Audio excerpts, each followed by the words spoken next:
Hello everyone, welcome to true IAS and PCS. तो दोस्तों, हम लोग बात करते हैं कुछ इंपॉर्टेंट लीडर्स के बारे में। सबसे important, स्वराजेस leaders.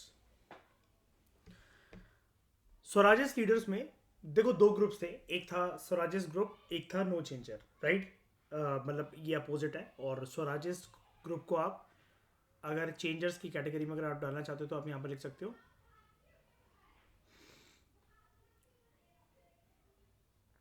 Pro changers, right. यहाँ पर आपको देखने को मिलते हैं तीन लोग: चित्तरंजन दास, मोतीलाल नेहरू और और हकीम अजमल खान। यहाँ पर मैंने आपको पढ़ाया था, कोई बात नहीं, एकदम से याद नहीं होगा, धीरे धीरे करके याद हो जाएगा। C R Das, Motilal Nehru, Ajmal Khan, Hakim Ajmal Khan. बात करें अगर नो चेंजर्स की, प्रोमिनेंट लीडर्स जो उसके अंदर एसोसिएटेड है, they are C Rajagopalachari, doctor Rajendra Prasad, Sardar Vallabhbhai Patel और M A Ansari, right.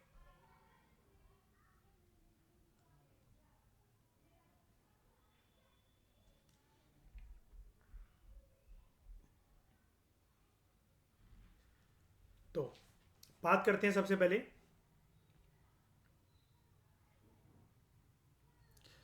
C R दास के बारे में।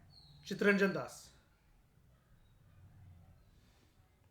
चित्तरंजन दास, पॉपुलरली इनका नाम था देशबंधु, फ्रेंड ऑफ नेशन।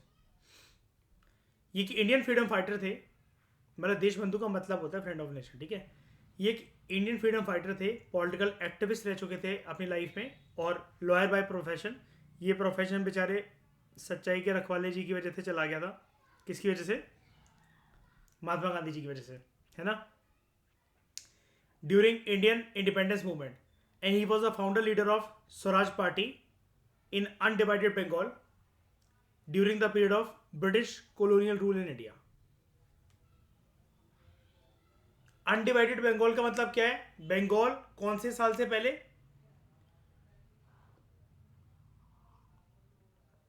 1905 से पहले। इन्होंने एक न्यूज़पेपर निकाला था known as Forward, and later change its name to Liberty, as part of a support for various anti British movements in India. Chittaranjan Das ji जो थे, he was actively involve in the activities of Anushilan समिति,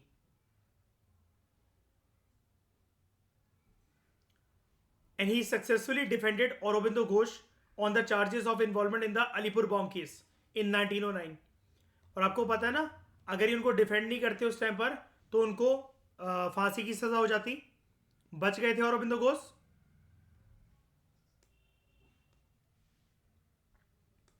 और उसके बाद उन्होंने अपना करियर किस तरफ मोल्ड कर लिया था? स्पिरिचुअल पाथ पर। ये सही रहता है ना, पहले, है ना, पहले बम करो, बम फोड़ो, धमाके करो, है ना, उसके बाद हम भगवान के रास्ते पे हैं जी। तो अनुशीलन समिति, और हाँ, अशोका। और मयूर का फेवरेट, क्यों मयूर? विकेट अशोका।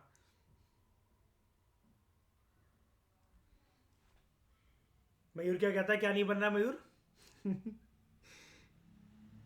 चंद्रगुप्त मौर्य नहीं बनना है ना, चाणक्य बनना है। और तो औरबिंदो घोष का जो केस था वो था अलीपुर बॉम्ब केस ऑफ 1909। यहाँ पर सारी बातें हैं, देखो, जैसा कि मैं आपसे प्रीवियस लेक्चर में बोल रहा था कि आप लोग एक प्रॉपर एक ब्लूप्रिंट बनाना अलग अलग लीडर्स का, और उस ब्लूप्रिंट के अंदर रोज 15-15 मिनट आप डेडिकेट करो और इन्फॉर्मेशन लिखो अलग अलग लीडर्स के बारे में। जब से आप चैप्टर 1 शुरू करते हो, किसी कोई भी बुक जो आपकी बेसिक बुक है, जैसे अभी तो हम लोग स्टडी आई से पढ़ रहे हैं, वहाँ से लेकर लेटर मुगल से लेकर जो जो आपके लीडर्स आते चले जाए, आप उनके बारे में नोट्स निकालो, ठीक है। मैं भी आपके साथ शेयर कर दूंगा। मैं भी फ्रेश इस साल बनाऊंगा अपने लिए भी, तो मैं आपको देता चलूंगा, ठीक है। आप भी उसको क्रॉस चेक कर लेना, और आपको कोई एडिशनल इनपुट मिले तो आप मेरे साथ शेयर कर लेना, ग्रुप पे शेयर कर देना। यहाँ पर देखो, जैसे कि सारी बातें गिवन है सी आर दास के बारे में, लेकिन श्रेया कौन सी बात गिवन नहीं है? आप क्या जानते हो इनके बारे में, एडिशनल एक फैक्ट?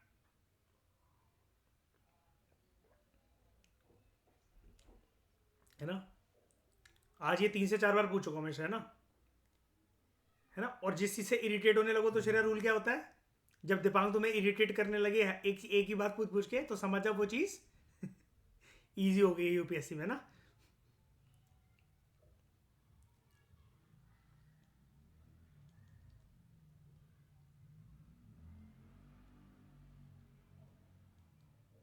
नेताजी सुभाष चंद्र बोस के पॉलिटिकल गुरु थे। गांधी जी के पॉलिटिकल गुरु गोपाल कृष्ण गोखले। भगत सिंह के पॉलिटिकल गुरु, श्रेया मैं किसका बनूंगा पॉलिटिकल गुरु?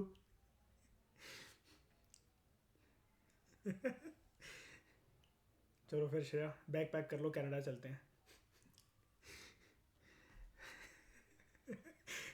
कनाडा में क्या है, रुको रिकॉर्डिंग ऑफ करके बोलता हूँ। Motilal Nehru. Motilal Nehru was born on 6 May 1861।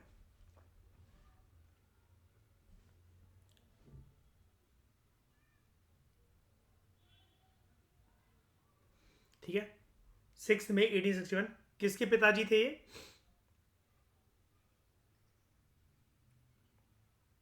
Production factory देख रहे हो उनकी कितनी स्ट्रांग है इसमें, है ना, पीएम पैदा कर दिया। तो मोतीलाल नेहरू पास हिज बार एग्जामिनेशन। बार एग्जामिनेशन किसके साथ कंसर्न होता है? लॉ के साथ, ठीक है। आपको पता है ना, बार काउंसिल ऑफ इंडिया होती है, लॉ की डिग्री वगैरह वही बांटती है हमारे देश में लॉयर्स को, वकीलों को, है ना। तो मोतीलाल नेहरू पास हिज बार एग्जामिनेशन इन 1883। इसलिए एक बात क्लियर करना जरूरी होती है, क्योंकि कई बच्चे सीरियस को सोच रहे थे शायद से दारू पीने का एग्जाम क्लियर करा था उन्होंने, ठीक है। And began practicing law at Kanpur. Motilal Nehru twice served as president of the Congress party. एक बार अमृतसर में, जब अमृतसर सेशन हुआ था कांग्रेस का 1919 में। And second time in Calcutta in 1928। Motilal Nehru ने स्वराज्य पार्टी को ज्वाइन कर लिया था, ज्वाइन क्या करा था बल्कि उन्होंने बनाई थी किसके साथ मिलकर?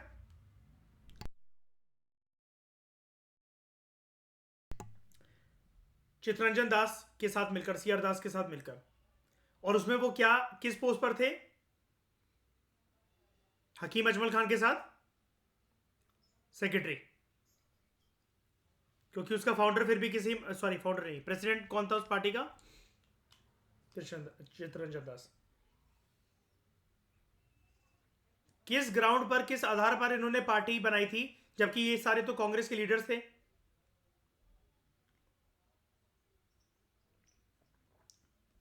लेजिस्लेटिव काउंसिल में एंट्री करने की डिमांड करी थी सीआर दास ने, जब वो कांग्रेस का एक बारी गया सेशन में वो प्रेसिडेंट थे, है ना।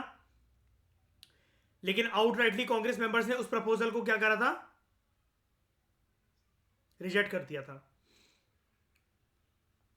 तो सीआर दास ने एक पार्टी बनाई, स्वराजिस्ट पार्टी। स्वराजिस्ट पार्टी का पूरा नाम कांग्रेस खिलाफत स्वराज्य पार्टी। क्लियर है ना मेरी बात आप लोगों को?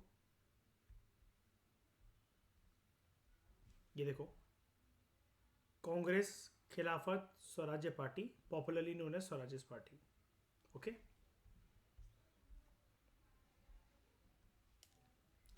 Motilal Nehru join the Swarajya party, Swarajist party आप इसको बोल सकते हो, कुछ भी बोलो, या फिर Congress Khilafat Swarajya party, which sought to enter the British sponsored councils. The British sponsored councils कौन सी councils? Legislative councils.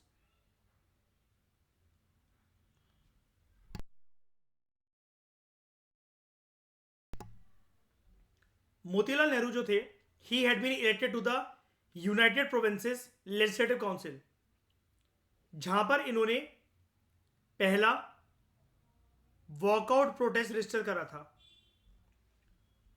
Walkout protest का मतलब क्या होता है कि एक सेशन चल रहा है और जब वहां के जो मान लो कि कोई भी प्रिसाइडिंग ऑफिसर है लाइक स्पीकर या दूसरे लेजिस्लेटर्स जो है उनकी यूनिटी इस प्रकार से वो बात ही नहीं सुनने को तैयार है, तो फिर लॉ मेकिंग के दायरे में सबकी आवाज ही जब सुनी नहीं जा रही है तो विरोध प्रदर्शन के चलते कई जो मेंबर्स होते हैं लॉ मेकिंग बॉडीज के वो एक अपना विरोध दिखाते हैं इन टर्म्स ऑफ वॉकआउट। ऐसा होता है ना जब summer session, monsoon session, winter session आज भी पार्लियामेंट के चल रहे होते हैं, ऑपोजिशन के लीडर्स बड़े सारे अपना प्रोटेस्ट जो है वो दर्ज करते हैं इन फॉर्म ऑफ वॉकआउट, है ना। तो in rejection of a resolution he had proposed 5 फरवरी 1919 को he launched a new daily paper the independent.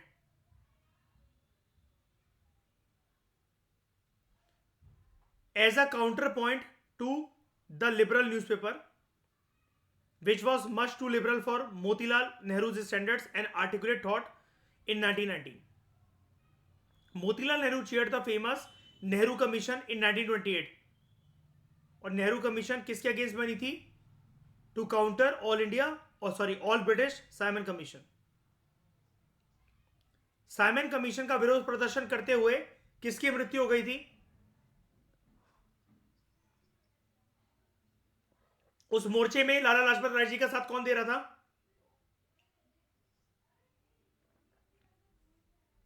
और सुखदेव। यानी कि अगर हम बोले लाला लाजपत राय जी का साथ, श्रेय हम ऐसा बोल सकते हैं इसमें कि एचआरए के लोग दे रहे थे, हिंदुस्तान रिपब्लिकन एसोसिएशन। मैं भी HSRA वर्ड यूज नहीं कर रहा हूं क्योंकि वो बाद में बनेगा वो group.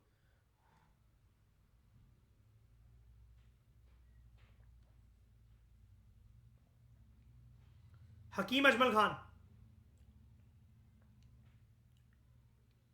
Mohammad Ajmal Khan better known as Hakim Ajmal Khan, ये फिजिशियन थे दिल्ली के अंदर, यानी कि डॉक्टर।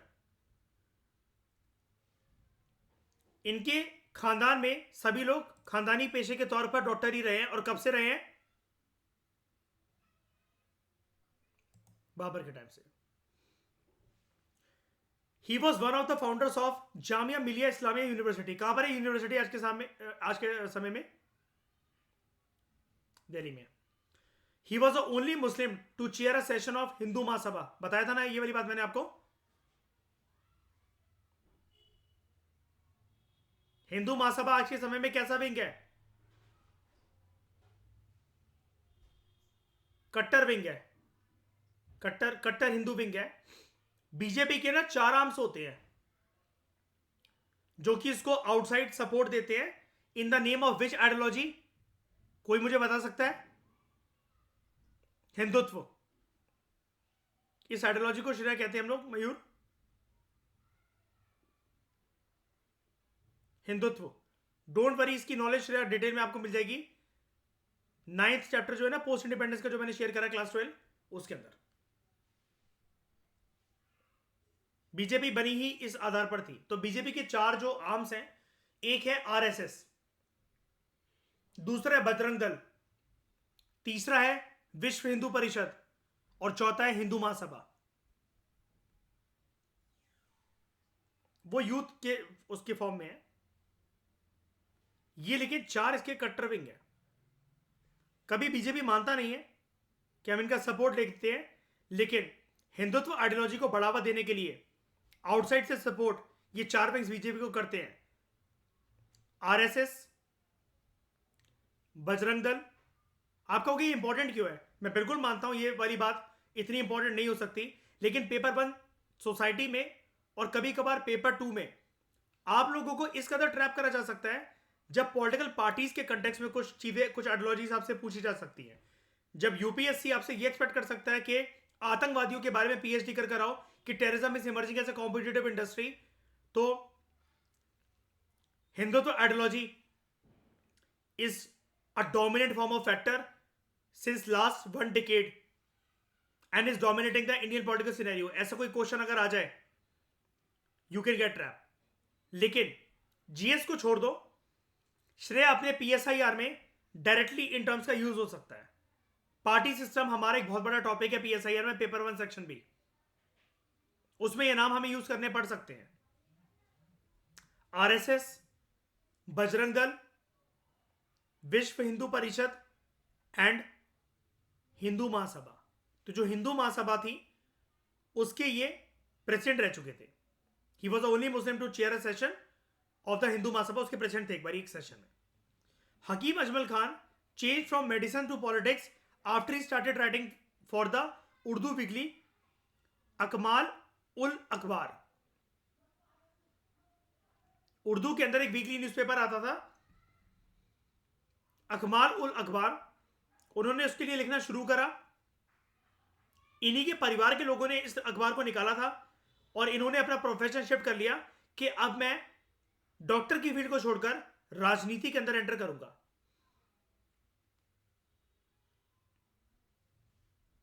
आपको याद है शिमला डिक्लेरेशन, जब मुस्लिम लीग के कुछ लोग मिले थे वाइसरॉय से और वहीं से एक नींव शुरू हो गई थी रखने की पाकिस्तान की। मैं एक बीच की बात कर रहा हूं, नाम कहीं दूर दूर तक नहीं था पाकिस्तान। एक मिनट जरा इसको देखें, मैंने कभी इसके बारे में सर्च करा नहीं। पाकिस्तान टर्म दिया किसने?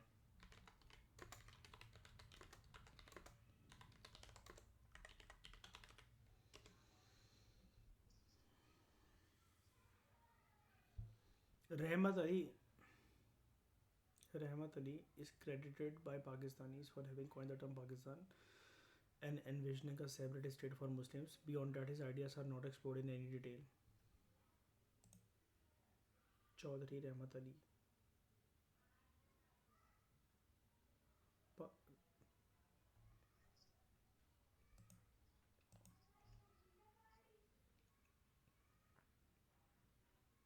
नहीं, इसका करेक्ट आंसर यही है, चौधरी रहमत Ali.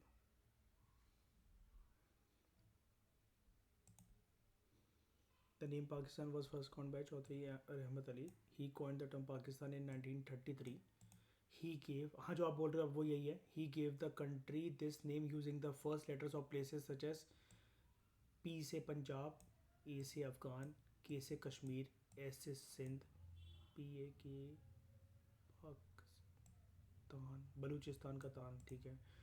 He published this name for the first time in the pamphlets made by him titled Now or Never, अभी नहीं तो कभी नहीं। Initially the country was named Pakistan. To make it convenient, I was inserted between K and S and it turned to be a Pakistan. Okay.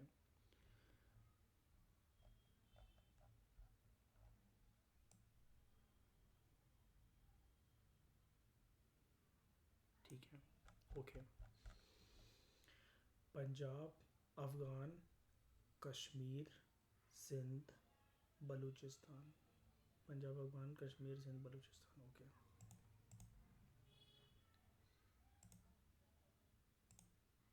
क्या नाम है इसका? चौधरी रहमत अली है ना?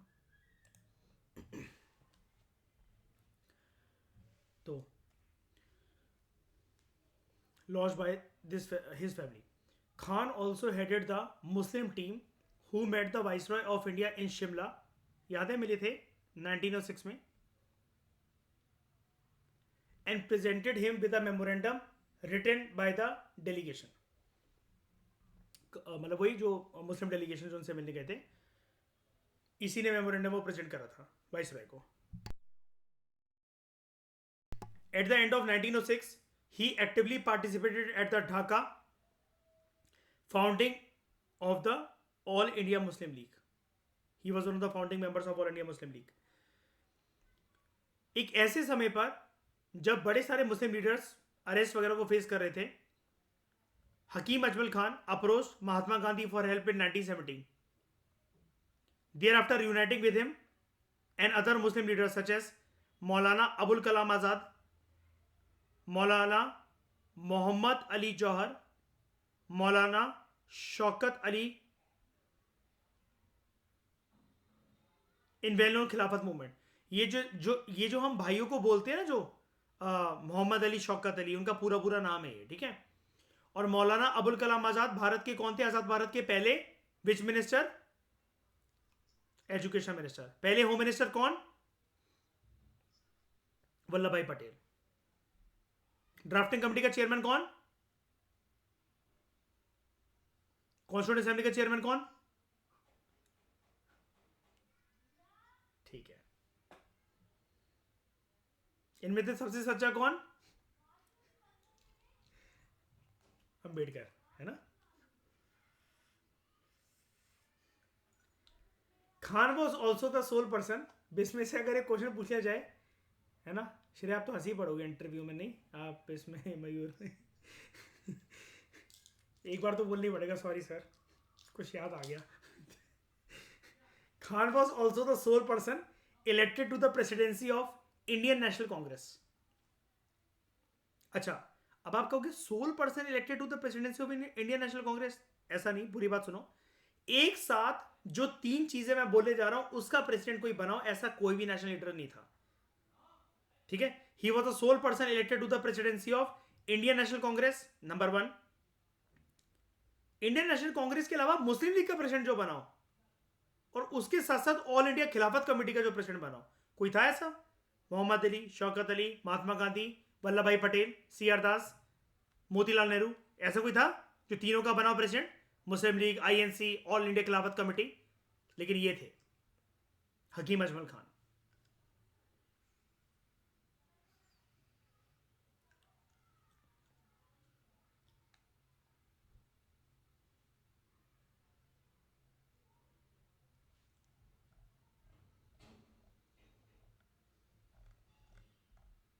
आपको ये पूरी की पूरी लिस्ट दी जा रही है यहाँ पर। स्वराज लीडर्स में आप CR दास को जानते हो, मोतीलाल नेहरू को जानते हो, हकीम अजमल खान को जानते हो, बाकी जो नाम हैं आपके चैप्टर्स में आ रहे थे जो कि एसोसिएटेड है स्वराज ग्रुप के साथ, इनके बारे में भी हम डिटेल में पढ़ते हैं। याद एक नाम आ रहा था, मैं आपको बता रहा था एक्सेप्शंस पर फोकस करा करो, MA अंसारी, हकीम अजमल खान, NC केलकर, है ना। तो NC केलकर के बारे में पहले हम जानते हैं। Narsimha Chintaman Kelkar, Narsimha Chintaman Kelkar, popularly known as Sahitya Samrat तत्या Sahib Kelkar, साहित्य Samrat तत्या Sahib Kelkar, NC Kelkar. He was a lawyer from Miraj as well as a historian. He was the writer on philosophical and political themes. He was born in Chitpavan Brahmin family. He was a literary and political figure in Maharashtra, India, and also both editor and trustee of the newspaper Kesari. Kesari किसका अखबार था? बाल गंगाधर तिलक जी का। He served as editor twice. वैसे तो तिलक का अखबार था, वो तिलक होंगे एडिटर उसके, है ना। प्रिंटिंग भले ये करवाए या फिर हेल्प ये करवाए, लेकिन he served as editor twice when Tilak was imprisoned in 1897 and 1908. He was associated with, Maharashtra के अंदर ही एसोसिएटेड था सारी चीजों के साथ, शिक्षण Prasarak Mandali of Pune, Shikshan Prasarak Mandali of Pune and Education Society जो कि पुणे में स्टैब्लिश हुई थी 1904 में। He also served as a president of Marathi Granth Sangrahalaya जो कि कहां पर स्टैब्लिश हुआ था? थाने के अंदर। ये सारी चीजें थाने मतलब महाराष्ट्र के साथ एसोसिएटेड है। जब बाल गंगाधर तिलक जी की डेथ हुई थी 1920 में, he became one of the foremost leaders of Tilak faction in the Congress party, मतलब जो तिलक के साथ जो एसोसिएटेड जो कांग्रेसमैन थे उनमें से एक जो वॉइस थी वो इसकी भी थी, NC केलकर की।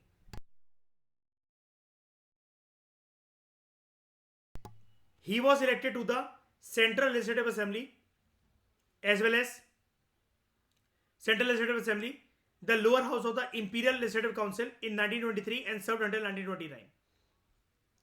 He was the president of Akhil Bharatiya Hindu Mahasabha, Akhil Bharatiya Hindu Mahasabha 2 बार। कहां पर? मध्य प्रदेश में जबलपुर में इन 1928 एक बार, और दूसरी बार दिल्ली में 1932 में 1932 में।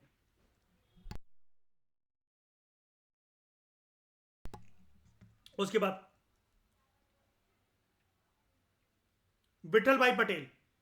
विठल भाई पटेल एक इंडियन लेजिस्लेटर थे, लॉ मेकर थे, पॉलिटिकल लीडर थे।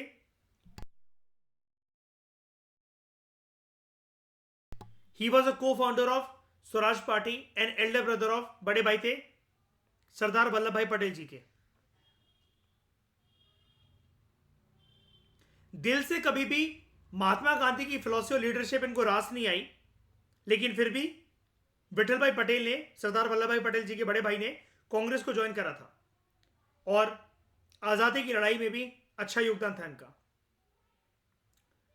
He had no regional base of support, मतलब ये ऐसा नहीं था कि किसी एक रीजन से आपको देखने को मिले, महाराष्ट्र से कि पंजाब से पंजाबियों को इकट्ठा कर सकते हैं, महाराष्ट्र से मराठियों को, यूपी रीजन में, एमपी रीजन में, ऐसा कुछ भी नहीं था।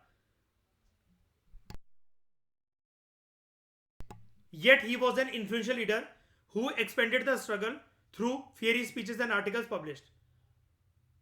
जब महात्मा गांधी ने नॉन कोऑपरेशन मूवमेंट को वापस खींच लिया था 1922 में, following the Chauri Chaura incident, Vithal Bhai Patel ने कांग्रेस को छोड़ दिया था to form the Swaraj party along with Chittaranjan Das and Motilal Nehru. नया पॉइंट आपको देखने को मिल रहा है यहां पर।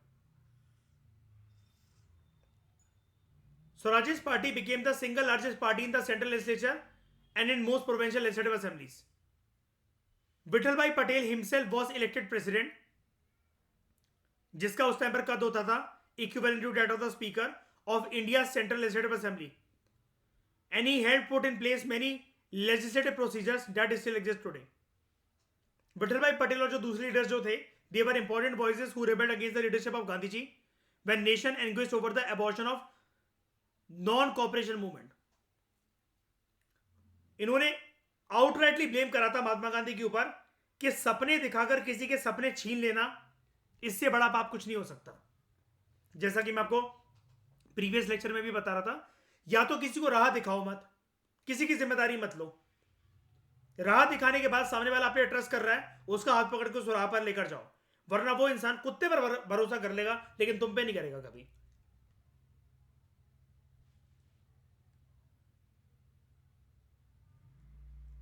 हुसैन शहीद सुरावदी, ये नाम आप कहीं सुनोगे नहीं वैसे इतनी आसानी से। अच्छी बात है इस बुक ने इस नाम को डाला, वरना स्वराज पार्टी के पूरे टॉपिक में आप स्पेक्ट्रम वगैरह कुछ भी कर लो, आपको इनके बारे में इतनी अच्छी इंफॉर्मेशन जो कि यहां पर बताई गई है अलग से निकाल कर, और आपने अभी तक जो हम स्वराज पार्टी जो पढ़ रहे थे, हमने पूरा टॉपिक भी खत्म कर लिया उसका। आपने कहीं पर भी नाम सुना इनका, हुसैन शहीद सुरावदी का? तो ये लीडर थे जो एसोसिएटेड थे। बात उसकी नहीं कि कौन फेमस है कौन नहीं, एटलीस्ट इंफॉर्मेशन हमें गिवन है। और यूपीएससी एक्सेप्शंस को बहुत ज्यादा पकड़ता है आजकल, क्योंकि उसके बाद भी कंटेंट जो है वो एग्जॉस्ट होता चला जा रहा है क्वेश्चन बैंक को बनाने का। Hussain Shaheed Suhrawardy, he was a Bengali barrister and politician in Indian subcontinent. ये प्रधानमंत्री रह चुके थे बंगाल के फ्रॉम 1946 टू 47, देख रहे हो, and prime minister of Pakistan also from 1956 to 57। ये बात की बातें बताई जा रही है, ठीक है।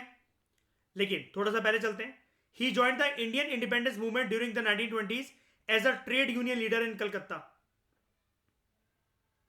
इंपॉर्टेंट बात यह है, शेरा देख रहे हो, प्रधानमंत्री पाकिस्तान के रह चुके हैं।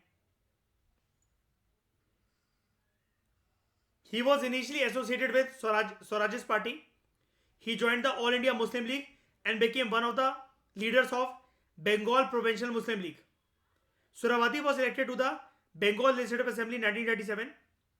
1946 में Suravadi led the Bengal Provincial Muslim League to decisively win the provincial general election.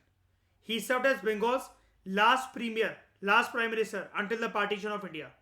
His premiership was notable क्यों? For his proposal to create a free state of Bengal and failing to prevent the great Calcutta killings. Partition के time पर मतलब वही जो लोग इधर उधर settle होने के लिए आ रहे थे और वो सब उनको जो मारा पीटे जा रहा था। उसके बाद श्रीनिवास अयंगर। श्रीनिवास अयंगर ये एक इंडियन लॉयर थे, फ्रीडम फाइटर थे, पॉलिटिशियन थे from Indian National Congress. Iyengar was advocate general of Madras presidency 1916 से लेकर 1920 तक.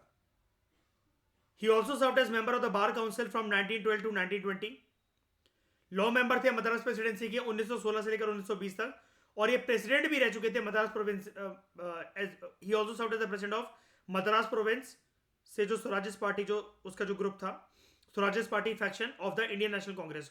अब ऐसा क्यों लिखा रखा है यहाँ पर, Swarajist party faction of the Indian National Congress? आपको पता है ना, ये पार्टी बनने के बावजूद भी कांग्रेस ने और स्वराजिस्ट पार्टी ने खुद ने टूटने नहीं दिया था इस पार्टी को, राइट? साथ मिलकर काम कर रहे थे, दोनों की बातें मानी गई थी. याद करो, कंस्ट्रक्टिव प्रोग्राम को भी अडॉप्ट करा गया था एजेंडा में, और उसके बाद इलेक्शंस के लिए भी अनुमति दी गई थी स्वराजिस्ट लीडर्स को. तो ही सर्व्ड एज द, जो मद्रास की साइड से जो ब्रांच थी जो स्वराजिस्ट पार्टी की इंडियन नेशनल कांग्रेस की, उसके प्रेसिडेंट रह चुके थे. Srinivas Iyengar, he was the son-in-law, दामाद थे of renowned lawyer and first Indian advocate general of Madras, Sir Vimbakum Bhashyam Iyengar. Iyengar's followers called him the Lion of the South, दक्षिण भारत का शेर.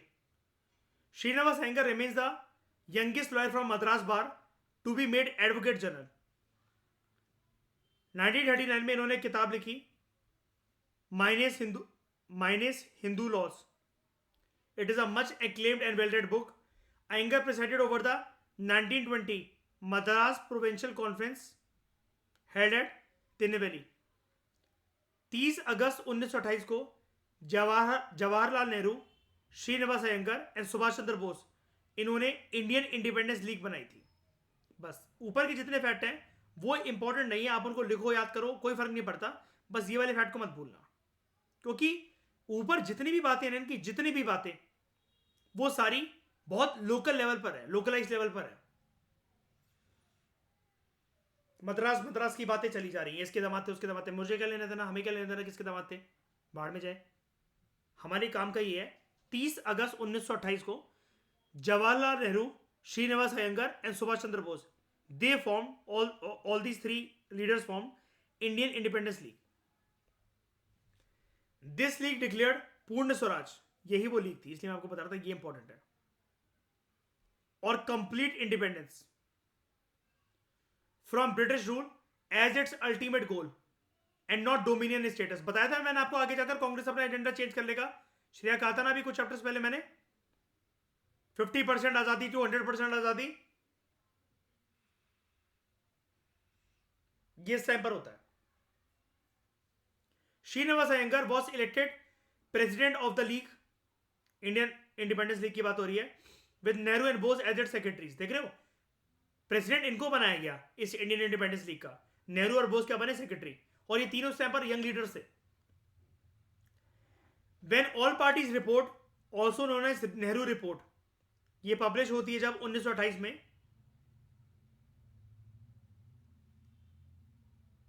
which outlined a constitution for India in terms of dominion status.